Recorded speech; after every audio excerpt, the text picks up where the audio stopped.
Durante os séculos, houve diversos julgamentos simulados, julgamentos ilegais, em que pessoas não qualificadas e não autorizadas julgaram e condenaram pessoas inocentes.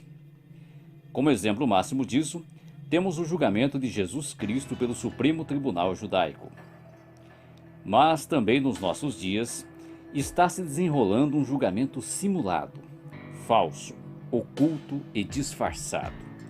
Um julgamento ex parte, no qual se ouve apenas o lado da acusação e não da defesa.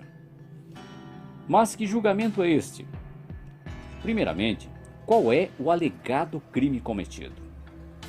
Catástrofes em forma de furacões, enchentes, deslizamentos de terra, terremotos e assim por diante. O acusado, o Deus Todo-Poderoso e Criador de todas as coisas, cuja dignidade e esplendor evidentemente o impedem de se submeter e estar presente a essa sessão de julgamento ilegal. Os acusadores, pessoas desinformadas quanto aos fatos, bem como um número significativo de clérigos religiosos. O teor da acusação pode ser expresso pelos seguintes acontecimentos. Novembro de 1980. A igreja de Balvano, na Itália, é destruída por um terremoto.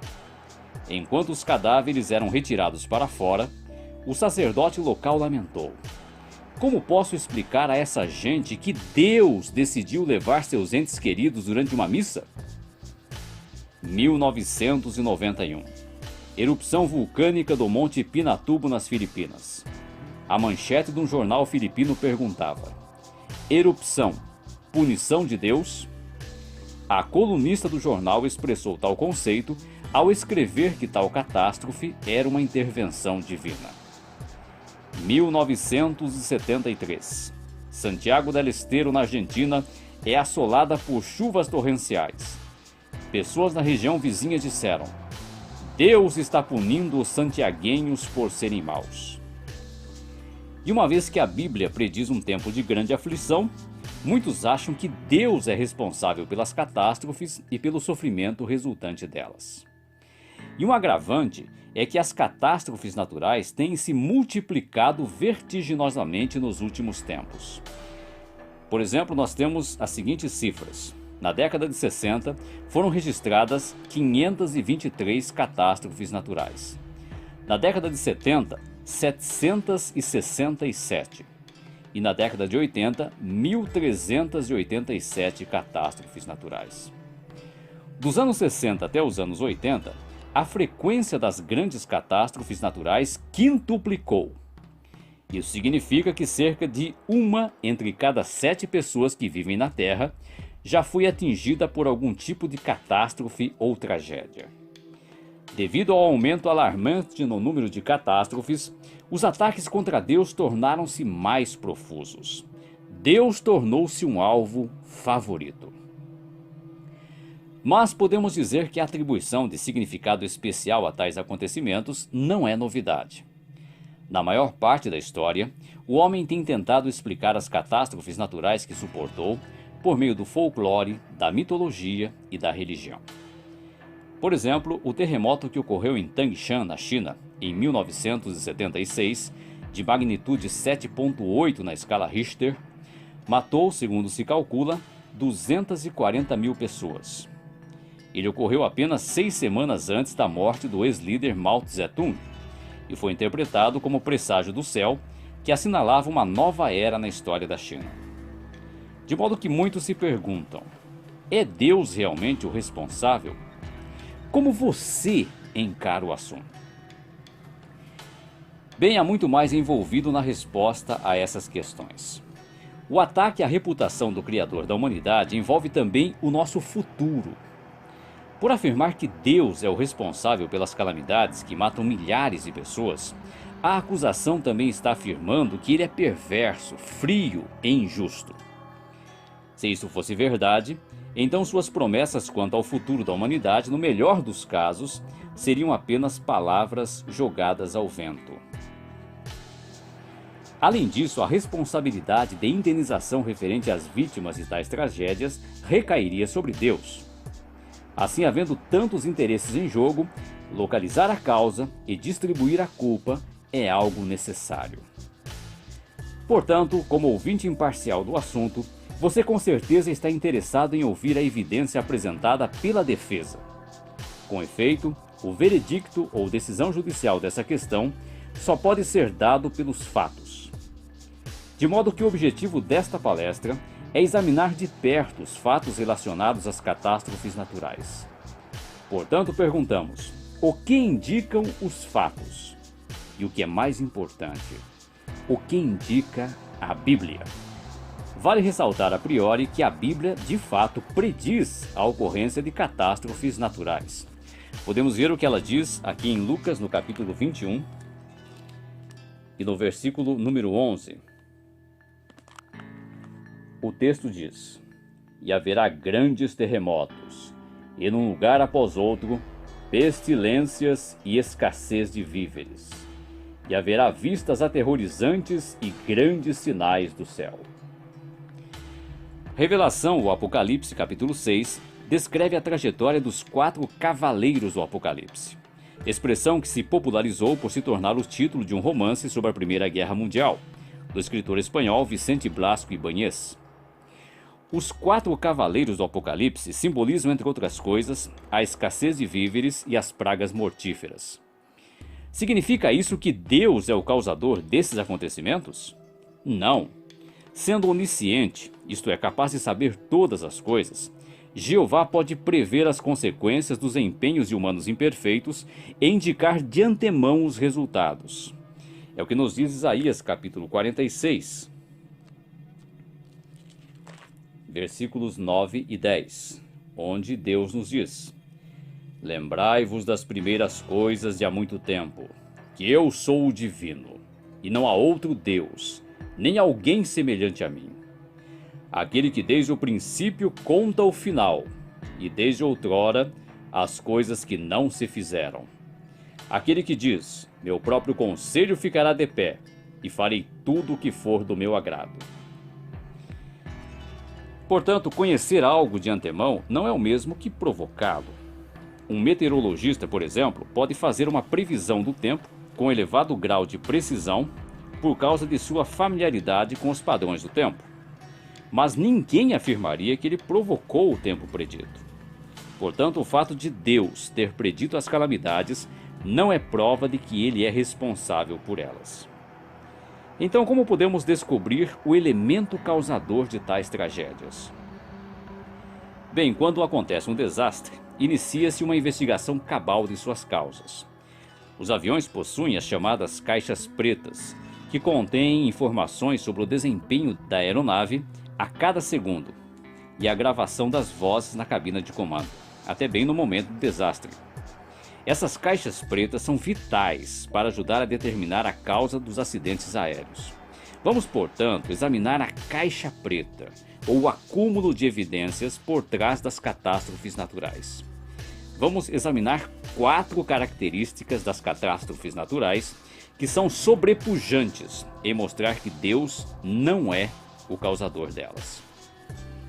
Primeiro fator: o número de mortes decorrentes de catástrofes não é proporcional à intensidade delas.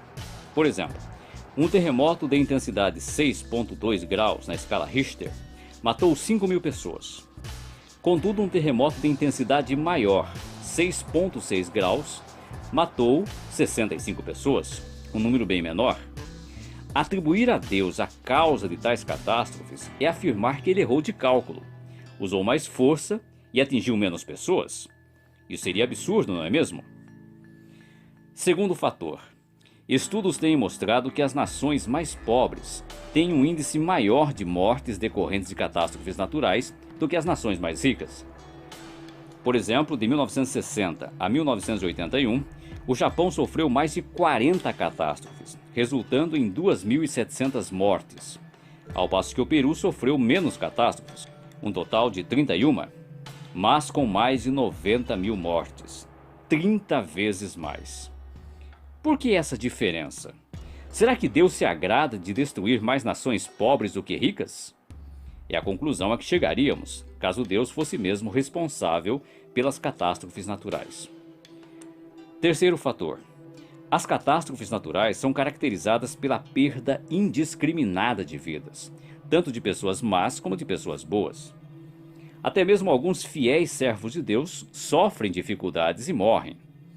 Por outro lado, a destruição causada por um Deus justo se caracterizaria pela seletividade, pela destruição selecionada apenas dos maus. Quarto fator. Não há nenhuma evidência de que as forças da natureza tornaram-se mais violentas recentemente, ficando até mesmo fora do controle. Em outras palavras, a Terra e suas forças dinâmicas permaneceram praticamente estáveis através das eras. Portanto, a culpa pelo aumento da frequência e da destrutividade das catástrofes naturais não cabe às forças da natureza, que permaneceram estáveis ao longo dos tempos. Quem então é o responsável? Se a culpa não cabe às forças da natureza, o dedo de culpa aponta para o elemento humano. A realidade é que a atividade humana, social, econômica e política, é a culpada da grande diferença na resultante perda de vidas e destruição de propriedades. O problema é moral e social. Moral porque envolve ganância, ânsia de poder e egoísmo. E social porque envolve pobreza. Porque há uma diferença entre fenômeno natural e desastre natural. O primeiro é um elemento natural, como uma enchente ou um terremoto, que só passa a ser desastre natural quando resulta em perdas humanas. O problema está na exposição do homem a tais eventos. Para ilustrar isso, os raios solares são um evento natural. A exposição exagerada a eles é que pode causar o desastre, o câncer de pele. Mas isto pode ser impedido por se adotar medidas preventivas. O problema é que as pessoas se expõem indevidamente a eventos naturais. Como? De 3 modos. Primeiro, pelo abuso do meio ambiente. A ganância ou a pobreza levam a um cultivo excessivo da terra e a derrubada de florestas para obter mais solo cultivável. Isso leva à grande erosão do solo, expondo a região a enchentes e a secas. Seria o mesmo que acuar um animal manso. O animal, quando se sente acuado, ataca a pessoa. É o que acontece com o meio ambiente. Como exemplo, temos o deserto do Saara. A gananciosa criação de animais levou à excessiva exploração de pastagens e à derrubada de árvores, para que o gado pudesse comer as folhas. O resultado foi um deserto que se expandiu por 650 mil quilômetros quadrados em apenas 50 anos. Uma área maior do que a Espanha e Portugal juntos. A desertificação leva à seca, suprime a chuva, resulta em tempestades de pó e súbitas mudanças de temperatura. Não se trata de um ato de Deus, é um ato de ganância, porque Deus não usa um arado. Também fatores políticos como guerras civis resultam na destruição das pradarias, levando à seca e à fome. Foi o que levou à fome na Etiópia. Segundo fator, modo de vida das pessoas. O crescimento exagerado da população força milhões de pobres a morar em bairros e favelas construídas sem planejamento, em áreas inseguras, em prédios inseguros ou em áreas conhecidas por investidas regulares da natureza. Terceiro, não acatar avisos. Calcula-se que mais de 15 mil pessoas morreram e mais de 100 mil ficaram desabrigadas na esteira de um ciclone que assolou parte da Índia em 23 de novembro de 1977. Relata-se que a população recebeu o suficiente aviso antecipado, mas o fato é que foram muito relutantes em sair de lá. Muitas vezes, por causa da apatia, descrença ou relutância em abandonar coisas materiais, muitos deixaram de acatar os avisos e morreram. Morreram desnecessariamente em calamidades. Assim, não é uma questão de fatalismo, e sim de ações arbitrárias e inescrupulosas. Por conseguinte, nosso exame da caixa preta, ou do acúmulo de evidências, ou seja, das causas subjacentes das catástrofes naturais, leva a um inequívoco veredicto: Deus não é o causador dos desastres naturais. A ampla quantidade de testemunhas apresentadas pela defesa prova que o homem, bem como forças espirituais iníquas, são os verdadeiros criminosos. Contudo, a acusação não se satisfaz com as claras evidências em harmonia com os fatos bem estabelecidos. E como uma última tentativa desesperada, busca apoio em catástrofes ou destruições que a Bíblia realmente afirma terem sido causadas por Deus. Por exemplo, o dilúvio no Aquino, bem como a destruição de Sodoma e Gomorra, duas cidades do Oriente Médio. Eles perguntam de forma presumida e jactanciosa: por que então a Bíblia fala que Deus enviou o dilúvio, também fogo e enxofre e assim por diante para destruir os iníquos? Não foram tais catástrofes causadas por Deus? E para complicar a situação, em inglês, as catástrofes naturais muitas vezes são chamadas de atos de Deus. A expressão, juridicamente falando, aplica-se a um acidente que ocorre a partir de uma causa que atua sem interferência ou ajuda do homem. No entanto, os acontecimentos registrados na Bíblia não foram acidentais, nem intencionavam fazer as pessoas sofrer indiscriminadamente. Todas as catástrofes realmente causadas por Deus são justas e têm um objetivo. Têm de ajustar-se a 3 critérios. Primeiro, harmonizar-se com o objetivo de Deus. Segundo, ser precedidas de aviso da parte de Deus. E terceiro, ser acompanhadas de orientações divinas para a sobrevivência. Com base nesses 3 critérios, vamos então analisar agora o dilúvio. Nós notamos, sim, o primeiro critério, harmonizava-se com o objetivo de Deus de eliminar a maldade. Aqui em Gênesis capítulo 6, os versículos 5 e 11, nos dizem: por conseguinte, Jeová viu que a maldade do homem era abundante na terra, e que toda a inclinação dos pensamentos do seu coração era só má, todo o tempo. Versículo 11. E a terra veio a estar arruinada à vista do verdadeiro Deus, e a terra ficou cheia de violência. Então havia um motivo, um propósito para essa catástrofe dirigida por Deus: eliminar a maldade. Segundo fator, foi precedido de aviso da parte de Deus. O capítulo 6, veja os versículos agora 13 e 17. Depois Deus disse a Noé: chegou o fim de toda a carne diante de mim, porque a terra está cheia de violência por causa deles, e eis que os arruíno juntamente com a terra. Versículo 17. E quanto a mim, eis que estou trazendo o dilúvio de água sobre a terra, para arruinar debaixo dos céus toda a carne em que a força da vida está ativa. Tudo o que há na terra expirará. Então Jeová deu um aviso. E 2 Pedro, capítulo 2, versículo 5, diz que Noé era pregador da justiça. Portanto, ele avisou, por meio de Noé, as pessoas contemporâneas de Noé, para que elas pudessem tomar uma posição. E terceiro, foi acompanhado de orientações divinas para a sobrevivência. Veja agora o capítulo 6, versículos 14 e 15 inicialmente, que nos diz: onde Jeová deu as seguintes instruções a Noé: faze para ti uma arca da madeira de uma árvore resinosa. Farás compartimentos na arca e terás de cobri-la com alcatrão por dentro e por fora. E é assim que a farás. 300 côvados será o comprimento da arca, 50 côvados a sua largura e 30 côvados a sua altura. Agora veja os versículos 19 a 22.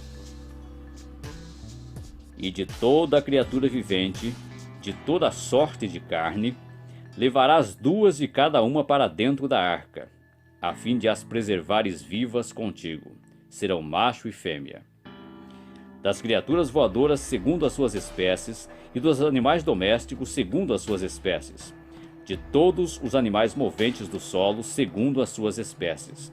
2 de cada um virão a ti, lá dentro, para os preservares vivos. E quanto a ti, toma para ti toda a sorte de alimento que se come, e tens de ajuntá-lo a ti, e terá de servir de alimento para ti e para eles. E Noé passou a fazer segundo tudo o que Deus lhe mandara. Fez exatamente assim. Portanto, a destruição que é dirigida por Deus cumpre esses 3 critérios. Vamos ver também novamente esses mesmos critérios na destruição de Sodoma e Gomorra. Primeiro, essa destruição harmonizava-se sim com o objetivo de Deus de eliminar a maldade. Podemos ver agora Gênesis capítulo 19, versículos 4 e 5, que nos descrevem a situação de extrema maldade que havia naquela ocasião, naquela região. Diz assim: antes de se poderem deitar, no caso Ló, sua família e os anjos em forma humana, que Ló abrigou em sua casa, os homens da cidade, os homens de Sodoma, cercaram a casa, desde o rapaz até o velho, todo o povo numa só turba, e chamavam a Ló e diziam-lhe: onde estão os homens que foram ter contigo hoje à noite? Traze-os para fora a nós, para que tenhamos relações com eles. Então perceba a extrema iniquidade que havia naquela cidade. Aqueles moradores queriam estuprar os visitantes que Ló havia abrigado em sua casa. Então harmonizava-se com o objetivo de Deus de eliminar a maldade. O segundo critério também foi preenchido. Foi precedida de aviso da parte de Deus. Primeiro, o dilúvio, que havia ocorrido cerca de 450 anos antes, havia sido um aviso de que Deus não tolera a iniquidade permanentemente. Também Abraão, que era o tio de Ló, e o próprio Ló receberam orientação divina. Nós temos aqui Gênesis capítulo 12, o versículo 8, que nos diz: mais tarde mudou-se dali para a região montanhosa do leste de Betel, ou ao leste de Betel, e armou a sua tenda com Betel ao oeste e Ai ao leste. Então construiu ali um altar a Jeová e começou a invocar o nome de Jeová. Esse verbo invocar também significa declarar, dar testemunho. Então Abraão, ele dava testemunho de Jeová, da sua justiça, dos seus padrões. E Ló, com certeza, também sabia disso. E terceiro, foi acompanhada de orientações divinas para a sobrevivência. Aqui em Gênesis, novamente o capítulo 19, versículos 12 a 14, que nos diz: os homens disseram então a Ló, os homens no caso aqui são os anjos em forma humana: tens mais alguém aqui, genro, e teus filhos e tuas filhas, e todos os que são teus na cidade? Leva-os para fora do lugar, pois vamos arruinar este lugar, porque o clamor contra eles tornou-se alto perante Jeová, de modo que Jeová nos enviou para arruinar a cidade. Ló saiu por isso e começou a falar com os seus genros, que haviam de tomar suas filhas, e dizia-lhes: levantai-vos, saí deste lugar, porque Jeová vai arruinar a cidade. Mas ele parecia aos olhos de seus genros como quem estava brincando. Então veja que houve orientação divina para a sobrevivência. Portanto, a acusação não tem mais desculpas para sua posição. Contra os fatos não há argumento. O ônus probante, o ônus da prova, recai sobre a acusação, e ela não consegue apresentar nenhum fato bem estabelecido para sustentar sua posição. O Deus Todo-Poderoso saiu-se vindicado, e em breve ele causará a maior de todas as catástrofes sobre a humanidade. Mateus capítulo 24, versículo 21, fala de uma grande tribulação como nunca ocorreu nem ocorrerá de novo, que culminará no Armagedom, a guerra de Deus contra os maus. Mas essa grande tribulação e o Armagedom serão seletivos. Segunda aos Tessalonicenses capítulo 1, versículo 8 a 10, mostra isso. Segunda aos Tessalonicenses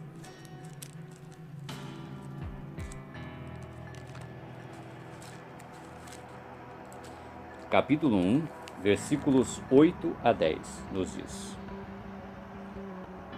em fogo chamejante ao trazer vingança sobre os que não conhecem a Deus e os que não obedecem às boas novas acerca de nosso Senhor Jesus.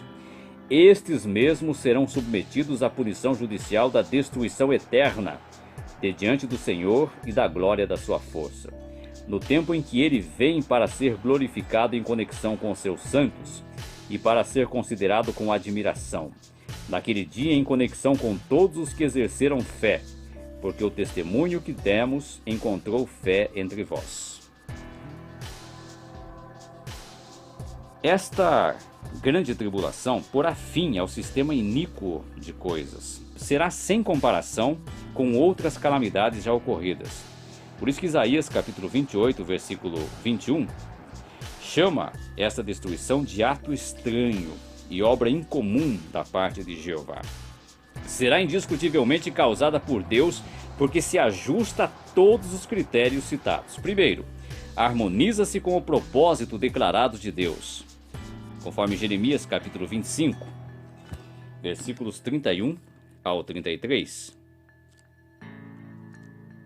Nos diz assim: há um barulho há de chegar até a parte mais longínqua da terra, pois há uma controvérsia que Jeová tem com as nações.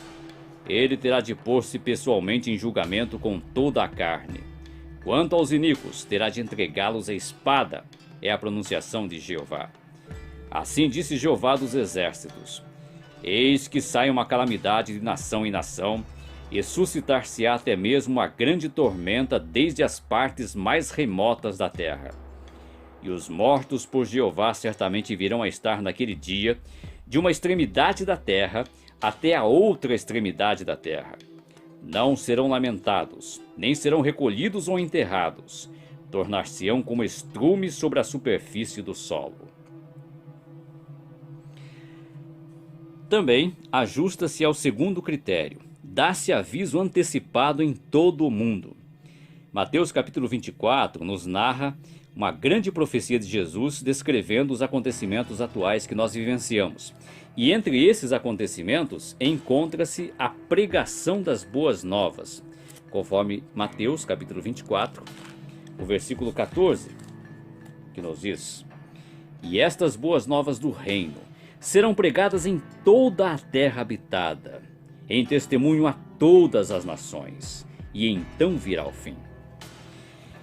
O professor Charles S. Braden, no seu livro These Also Believe, estes também creem, afirmou que, abre aspas, as testemunhas de Jeová cobriram literalmente a terra com o seu testemunho. Fecha aspas.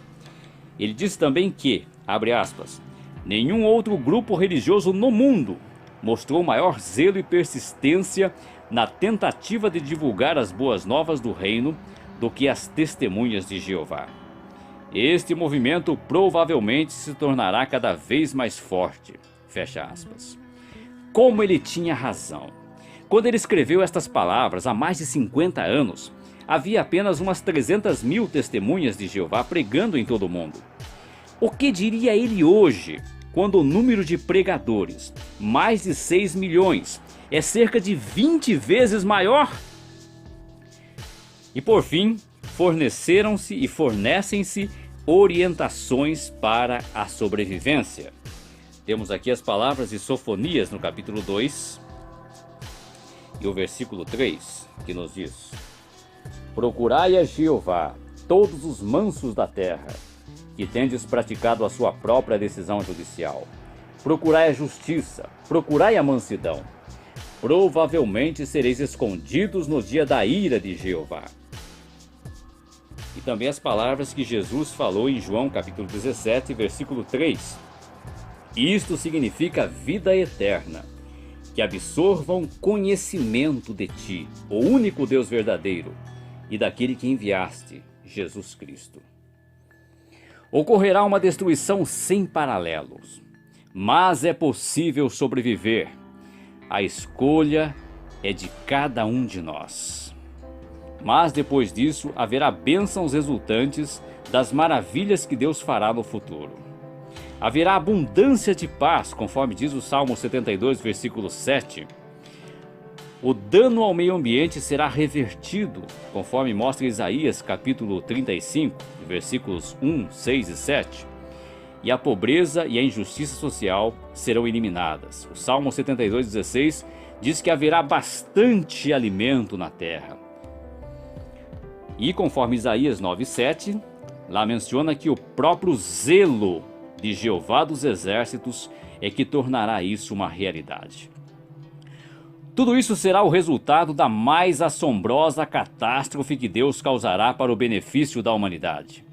Você pode desfrutar essas bênçãos se prestar atenção aos avisos de Deus agora e tomar ação para sobreviver. O nosso percurso ou trajeto rumo ao novo mundo de Deus pode ser comparado a uma viagem de carro com destino a uma cidade. Um trajeto rodoviário envolve perigos, riscos de acidentes que podem atrasar ou até mesmo comprometer a chegada ao local intencionado. Mas se dermos atenção ao mapa rodoviário e às placas indicativas, bem como respeitarmos as informações meteorológicas, poderemos chegar felizes ao nosso destino. De modo similar, devemos aproveitar plenamente as provisões da organização de Jeová, como a Bíblia, as publicações cristãs, as reuniões congregacionais, que servem como mapa e placas indicativas para nos conduzir com segurança ao novo sistema justo de Jeová. Portanto, sigamos agora as instruções de Jeová para a sobrevivência. Façamos todo o empenho como família para provar agora que nos enquadramos no estilo de vida do tão próximo e aguardado novo mundo de Deus. Estudemos a palavra de Deus, apliquemo-la em nossa vida e falemos aos outros sobre a esperança à frente. Fazendo isso, poderemos ser abençoados com um futuro eterno de suprema felicidade.